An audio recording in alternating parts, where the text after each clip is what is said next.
नमस्कार मु प्रदीप मल्लिक। आज शुणिबा एक पुरातन कहानी दुई राजकन्या। परिवेषण परशुराम बेहेरा।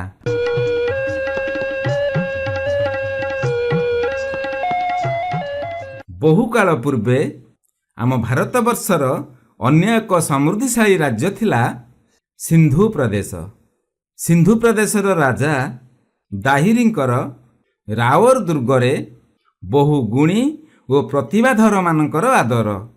सुरुखुरुरे चली थाए शासन। खूब समृद्धिशाली होई उठुथाए सिंधु प्रदेश। हठात सेठारे आसी पहुँचिले केते जन विदेशी। सेमाने थिले इराकर शासक खलीफांक प्रतिनिधि बा दूत। राजा दाहिर शासन माने दूत मानकु आतिथ्य प्रदान कले। यथा समय सेमानकु राजसभारे उपस्थापन करागला। कोनसी विदेशी राजा किंबा अभिजात शासकंकर दूत साधारणतः कोनसी गोटे उपहार आनी थांती। ये दूत माने खाली हाथ आसीथिबा परि मने हेला।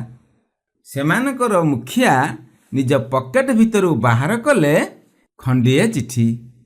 ताहा पढ़ागला। सेथिरे लेखा थिला आंभ देशकु सिंहलर राजा पठाइथिबा उपहार ओ कीर्तदासीपूर्ण जहाजकु जलदस्यु माने लुंठन कले। ताहा तुमरी राज्यर जलदस्यु। एणु यार क्षतिपूरण तुमकु ही दबाकु पड़िबो। ए कथा सुनी राजा दाहिर खूब रागिगले। आउ कहिले, दूतवृंद आमे स्थल भागरे राजती करू, समुद्र उपरे नुह। जदि तुम देशकु सिंहल राजा पठेइथिबा उपहार जलदस्यु माने लुंठन कले तेबे आमे दायी हबार कौनसी कारण नाही। तेणु तुम मुनिबकु जाई कुह, यहा कौनसी शासक जनचित कार्य नुह। दूतमानकु विदाय दियागला। खलीफांकर तो तीव्र बासना थाए सिंधु राज्य को जय करिबा पाई। जेहेतु राजा दाहिर क्षतिपूरण दबाकु नास्ति कले, आम्भे निश्चय तांको राज्य को आक्रमण करिबा। सिंधु प्रदेशर अमाप धन संपत्ति विषय रे खलीफांकु तांको कर्मचारी माने सूचना देइथिले। यहा छड़ा दाहिरींको अंतपुर रे बहु सुंदरी ललना मानकर समावेश ओ सेमानकु कृतदासी रूपे पाइबा भाग्यर कथा बोली मने मने भाविले। अतएव युद्धाभियान पाई खलीफा आदेश देले। प्रथमे आरब बाहिनी को सिंधु प्रदेशर सुदक्ष सैन्य दल पराजित कले। एबे खलीफांक सेनापति अपमान रे खियापिया छाड़ीदेले। तांकर भातृपुत्र तथा जामाता मोहम्मद कासिम आसी तांको पाखरे छिड़ा हेले। आउ कहिले, मते सेनापति करी पठांतु, मु कथा दउची आम विजय निश्चित। दाहिरींकर सेनाध्यक्षक चरित्र मु बेस जाने। से भीषण लोभी।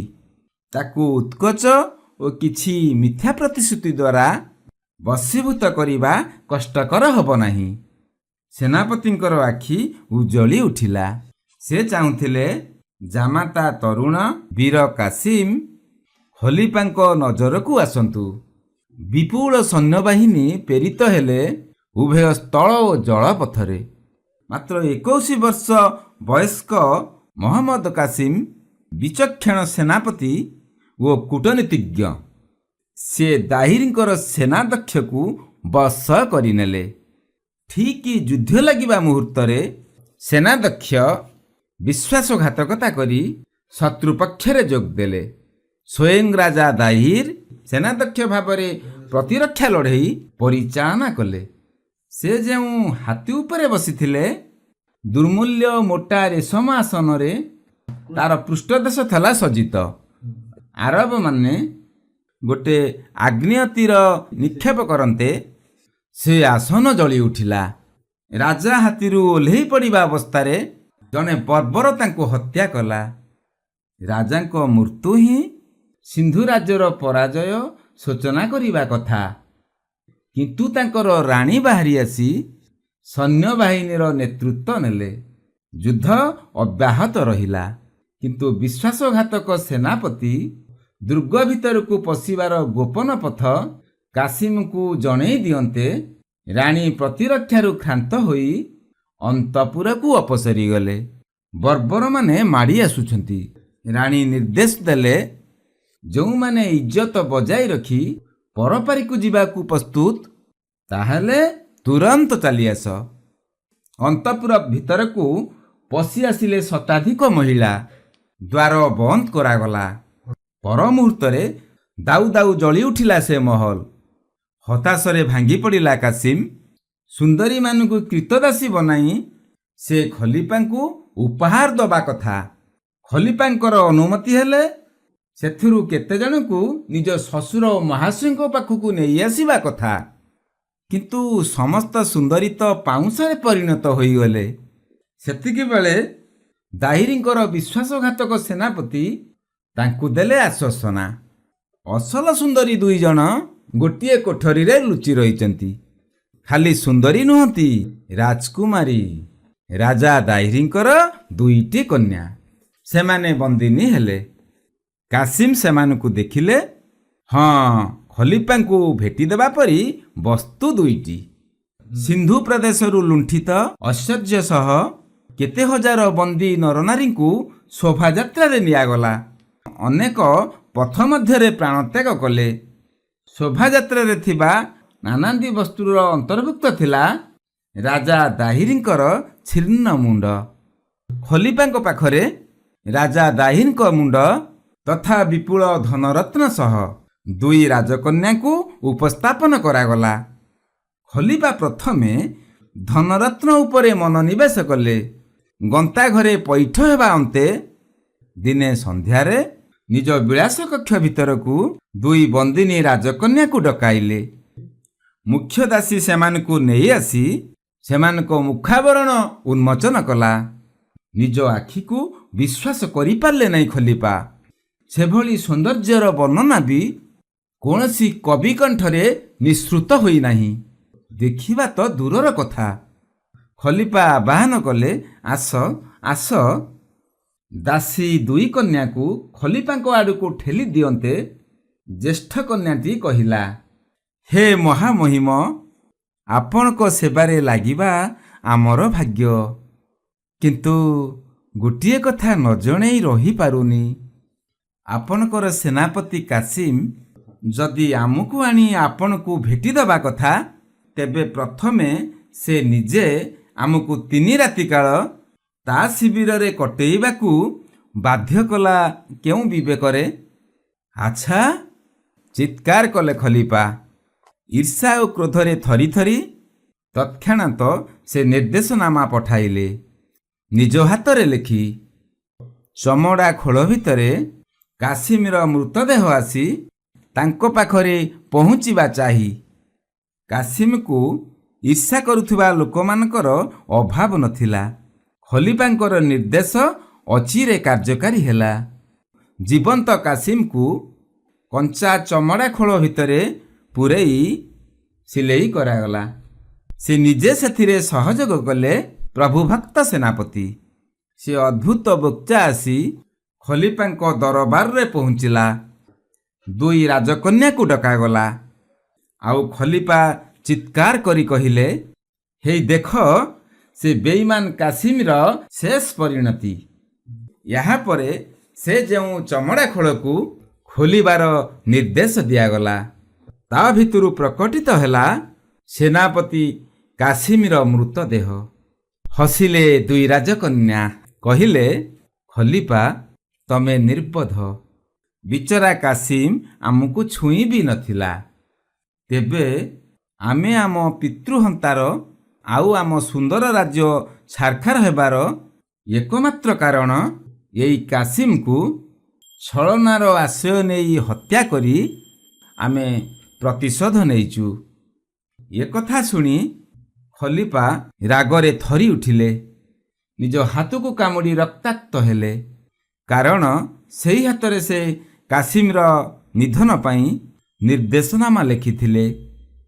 ଦୁଇ ରାଜକନ୍ୟାକୁ ଅବଶ୍ୟ ଜୀବନ୍ତ କବର ଦିଆଗଲା, କିନ୍ତୁ ଶେଷ ପର୍ଯ୍ୟନ୍ତ ବି ସେ ଦୁହେଁ ହସୁଥିଲେ। ତାଙ୍କ ହସ ସହ ତାଳ ଦେଇ ପାଗଳ ପରି ପ୍ରଳାପ କରୁଥିଲେ ଖଲିପା। ଆଜି ଶୁଣିବା ଏକ ଭାରତୀୟ ଲୋକକଥା, ଗଛ ସାକ୍ଷୀ ଦେଲା ଅଦାଲତରେ। ପରିବେଷଣ ପରଶୁରାମ ବେହେରା, କଥନ ପ୍ରଦୀପ ମଲ୍ଲିକ। ଗଛ ସାକ୍ଷୀ ଦେଲା ଅଦାଲତରେ। ବହୁତ ଦିନ ତଳର କଥା। ଗୋଟିଏ ଗାଁରେ ରହୁଥିଲେ ଦୁଇ ସାଙ୍ଗ। ଜଣଙ୍କର ନାଁ ସାଧୁ ଓ ଅନ୍ୟ ଜଣଙ୍କ ନାଁ ଯଦୁ। ସାଧୁ ଥିଲା ଖୁବ୍ ସରଳ, ପରୋପକାରୀ ଓ ପରିଶ୍ରମୀ। ଗାଁର କାହାରି ଅସୁବିଧା ବା ବିପଦ ଆପଦକୁ ସାଧୁ ଆଗଭର ହୋଇ ବାହାରି ଆସେ। ଆବଶ୍ୟକ ପଡ଼ିଲେ ଟଙ୍କା ପଇସା ବି ସାହାଯ୍ୟ କରେ। ମାତ୍ର ଯଦୁ ଥିଲା ତାର ଠିକ୍ ଓଲଟା। ସେ କାହାରି ଭଲ ମନ୍ଦରେ ଠିଆ ହୁଏ ନା। ତା ଛଡ଼ା ଅନ୍ୟକୁ ଠକି କେମିତି ରୋଜଗାର କରିବ, ସବୁବେଳେ ତାର ସେଇ ଚିନ୍ତା। ଏମିତି ଦିନେ ସାଧୁ କିଛି ପଇସା ପତ୍ର ଧରି ଦୂର ଗାଁ ହାଟକୁ ଯାଉଥାଏ। ବାଟରେ ଗୋଟିଏ ଛୋଟ ବଣ ପଡ଼େ। ସେଇଠି ଗୋଟିଏ ଓସ୍ତ ଗଛ ମୂଳରେ ସେ ଟିକିଏ ବିଶ୍ରାମ ନେବାକୁ ବସି ପଡ଼ିଲା। ଠିକ୍ ଏତିକି ବେଳେ ସେଠାରେ ଆସି ଯଦୁ ପହଞ୍ଚି ସାଧୁକୁ କହିଲା, ସାଧୁ, ମୋ ଭଉଣୀ ବାହାଘର ଆସନ୍ତା ମାସରେ। ମୋତେ ଟିକେ ସାହାଯ୍ୟ କର। 1000 ଟଙ୍କା ମୋତେ ଉଧାର ଦେ। ବାହାଘର କାମ ସାରି 2 ମାସ ଭିତରେ ତୋ ଟଙ୍କା ଫେରେଇ ଦେବି। ଏକଥା ଶୁଣି ସାଧୁ ଯଦୁକୁ ସେଇଠି ଟଙ୍କା ଦେଇ ଘରକୁ ଫେରି ଆସିଲା। ଏହାପରେ ଯଦୁର ଭଉଣୀ ବାହାଘର ସରିଲା। 2 ମାସ, 4 ମାସ, ଏମିତିକି ବର୍ଷେ ବିତିଗଲା। ମାତ୍ର ଯଦୁ ଟଙ୍କା ଫେରାଇବାର ନାଁ ଧରିଲା ନାହିଁ। ଦିନେ ସାଧୁ ଯାଇ ଯଦୁ ଘରେ ପହଞ୍ଚି ଯଦୁକୁ କହିଲା, ଆରେ ଯଦୁ, 2 ମାସ ଭିତରେ ଟଙ୍କା ଫେରାଇବାକୁ କଥା କରିଥିଲୁ। ଏ ଭିତରେ ବର୍ଷେ ହୋଇଗଲା। ଏବେ ମୋର ନିହାତି ଟଙ୍କା ଦରକାର। ମୋତେ ଟଙ୍କା ଦେ। ମାତ୍ର କିଛି ନ ଜାଣିଲା ପରି ଯଦୁ କହିଲା, କି ଟଙ୍କା? ମୁଁ ତ ତୋଠୁ କେବେ ବି ଟଙ୍କା ଧାର ଆଣିନି। ଅଯଥାରେ ଆସି କାହିଁକି ମୋ ଉପରେ ଜୁଲମ କରୁଛୁ? ଯା, ତୋ ଘରକୁ ଯା। ଏକଥା ଶୁଣି ସାଧୁ ଦୁଃଖ ଆଉ ହତାଶରେ ଘରକୁ ଫେରିଲା। ତାପରେ ସେ ଯାଇ ଅଦାଲତରେ ପହଞ୍ଚି ନ୍ୟାୟ ପାଇଁ ଆବେଦନ କଲା। ସାଧୁର ଅଭିଯୋଗ ଅନୁସାରେ ଅଦାଲତ ବିଚାରପତି ଦୁହିଁଙ୍କୁ କୋର୍ଟକୁ ଡକାଇ ଯଦୁକୁ ଟଙ୍କା କଥା ପଚାରିବାରୁ ସେ ରୋକଠୋକ ମନା କରିଦେଲା। ବିଚାରପତି ସାଧୁକୁ ପଚାରିଲେ, ତୁମେ କାହିଁକି ତାଙ୍କୁ ଟଙ୍କା ଦେଇଥିଲ ଓ କେବେ? ସାଧୁ କହିଲା, ବର୍ଷକ ତଳେ ଯଦୁ ତା ଭଉଣୀ ବାହାଘର ପାଇଁ ମୋ ଠାରୁ ଟଙ୍କା ନେଇଥିଲା। କିଏ ଦେଖିଛି ତୁ ସେ ଯଦୁକୁ ଟଙ୍କା ଦେଇଛୁ ବୋଲି? ବିଚାରପତି ପଚାରିଲେ। ସାଧୁ କହିଲା, ହଁ ଆଜ୍ଞା, ସେଇ ଓସ୍ତ ଗଛ ଦେଖିଛି। ମୁଁ 1000 ଟଙ୍କା ଯଦୁକୁ ଦେଇଥିବାର ଏକମାତ୍ର ସେଇ ଜାଣେ। ସେଇ ଗଛ ମୂଳରେ ମୁଁ ଟଙ୍କା ଦେଇଥିଲି। ଏକଥା ଶୁଣି ବିଚାରପତି କହିଲେ, ହଉ ଠିକ୍ ଅଛି, ତୁ ଯାଇ ସେଇ ଓସ୍ତ ଗଛକୁ ଅଦାଲତକୁ ଡାକି ଆଣ। ସେ ନିଶ୍ଚୟ ସତ କଥା କହିବ। ଏ କଥା ଶୁଣି ସାଧୁ ଆଶ୍ଚର୍ଯ୍ୟ ହୋଇ କହିଲା, ଆଜ୍ଞା, ଗଛର ତ ଗୋଡ଼ ନାହିଁ। ସିଏ କଥା କହେ ନାହିଁ। ସେ କେମିତି ଆସି ସତ କହିବ? ବିଚାରପତି କହିଲେ, ତୁମେ ବ୍ୟସ୍ତ ହେବା ଦରକାର ନାହିଁ। ତୁମେ କେବଳ ମୋ ଆଦେଶକୁ ପଢ଼ି ତାକୁ ଶୁଣାଇ ଦେବ। ସେ ନିଶ୍ଚୟ ଆସିବ ଓ ସତ କଥା କହିବ। ଏତିକି କହି ବିଚାରପତି ଗୋଟିଏ କାଗଜରେ ତାଙ୍କର ଆଦେଶ ଲେଖି ସାଧୁକୁ ଦେଲେ। କହିଲେ, ଯାଅ, ମୋ ଆଦେଶ ଓସ୍ତ ଗଛକୁ ଶୁଣାଇ ଦେବ। ସେ ନିଶ୍ଚୟ ଆସିବ। ଏବେ ସାଧୁ ବିଚାରପତିଙ୍କ ଆଦେଶନାମା ନେଇ ଓସ୍ତ ଗଛ ପାଖକୁ ଗଲା। ଯଦୁ ସେଇ ଅଦାଲତରେ ରହିଲା। ସେ ମନେ ମନେ ଖୁବ୍ ଖୁସି ହେଉଥାଏ। ସତରେ ଓସ୍ତ ଗଛ ଆସିବ ନା ସାଧୁ ପାଇଁ ସାକ୍ଷୀ ଦେବ? ଏ ଭିତରେ ଘଣ୍ଟାଏ ଗଡ଼ିଗଲା, ମାତ୍ର ସାଧୁ ଫେରିଲା ନାହିଁ। ଏଥର ବିଚାରପତି ଯଦୁକୁ କହିଲେ, ସାଧୁ ଏପର୍ଯ୍ୟନ୍ତ ଓସ୍ତ ଗଛକୁ ନେଇ ଆସିପାରିଲା ନାହିଁ। ମୁଁ ଭାବୁଛି ଗଛଟା ବୋଧେ ବହୁତ ଦୂରରେ। ଯଦୁ ସଙ୍ଗେ ସଙ୍ଗେ କହିଲା, ହଁ ଆଜ୍ଞା, ପ୍ରାୟ 3 କିଲୋମିଟର ହେବ। ସାଧୁ ଆସି ପହଞ୍ଚିବାକୁ ହୁଏତ ଆଉ ଘଣ୍ଟାଏ ଲାଗିପାରେ। ବିଚାରପତି କହିଲେ, ହଉ ତେବେ ଆମେ ଆଉ ଘଣ୍ଟାଏ ଅପେକ୍ଷା କରିବା। ପ୍ରାୟ ଘଣ୍ଟାକ ପରେ ସାଧୁ ଫେରିଲା ଏକା ଏକା। ବିଚାରପତିଙ୍କ ନିକଟରେ ଜଣାଇଲା, ଆଜ୍ଞା, ମୁଁ ଓସ୍ତ ଗଛକୁ ଆପଣଙ୍କ ଆଦେଶ ବାରମ୍ବାର ଶୁଣାଇଲି, ମାତ୍ର ସେ ତା ସ୍ଥାନରୁ ଟିକିଏ ବି ଘୁଞ୍ଚିଲାନି। ଏଣୁ ବାଧ୍ୟ ହୋଇ ଫେରି ଆସିଲି। ଏଥର ବିଚାରପତି ଅଳ୍ପ ହସି କହିଲେ, ହଁ ସାଧୁ, ତୁମେ ସେଠାକୁ ଯିବା ପରେ ଓସ୍ତ ଗଛ ଆସି ମୋତେ ସତ କଥା କହିଦେଇ ଯାଇଛି।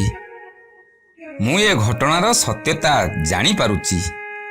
ଯଦୁ ଯେହେତୁ ସେଇ ଓସ୍ତ ଗଛଟିର ଦୂରତା କହିପାରେ, ତେଣୁ ସେଇ ଗଛଟିକୁ ସେ ଭଲ ଭାବରେ ଜାଣେ, କାରଣ ସେଇ ଗଛ ମୂଳରେ ସେ ଟଙ୍କା ନେଇଛି। ଏକଥା ଠିକ୍ ନା ଭୁଲ? ବିଚାରପତି ଯଦୁକୁ ପଚାରିଲେ। ଯଦୁ ଲାଜ ଓ ଅପମାନରେ ଜଳି ତଳକୁ ମୁହଁ କରି ଚୁପ୍ ହୋଇ ଠିଆ ହୋଇଥାଏ। ବିଚାରପତି ଶୁଣାଇ ଦେଲେ, ତୁରନ୍ତ ସାଧୁର 1000 ଟଙ୍କା ସହିତ ଅଦାଲତ ଜୋରିମାନା 1000, ମୋଟ 2000 ଟଙ୍କା ଦାଖଲ ନ କଲେ ଜେଲ ଦଣ୍ଡ ଭୋଗିବାକୁ ପଡ଼ିବ। ଯଦୁ କାନମୁଣ୍ଡ ଆଉଁସି ସମସ୍ତ ଟଙ୍କା ଆଣି ପୈଠ କଲା ଓ ହାତାହାତି ବୁଦ୍ଧି ଶିଖିଲା। ସେଇ ଦିନଠୁ ସେ ଭଲ ମଣିଷଟିଏ ହେବାକୁ ଚେଷ୍ଟା କଲା।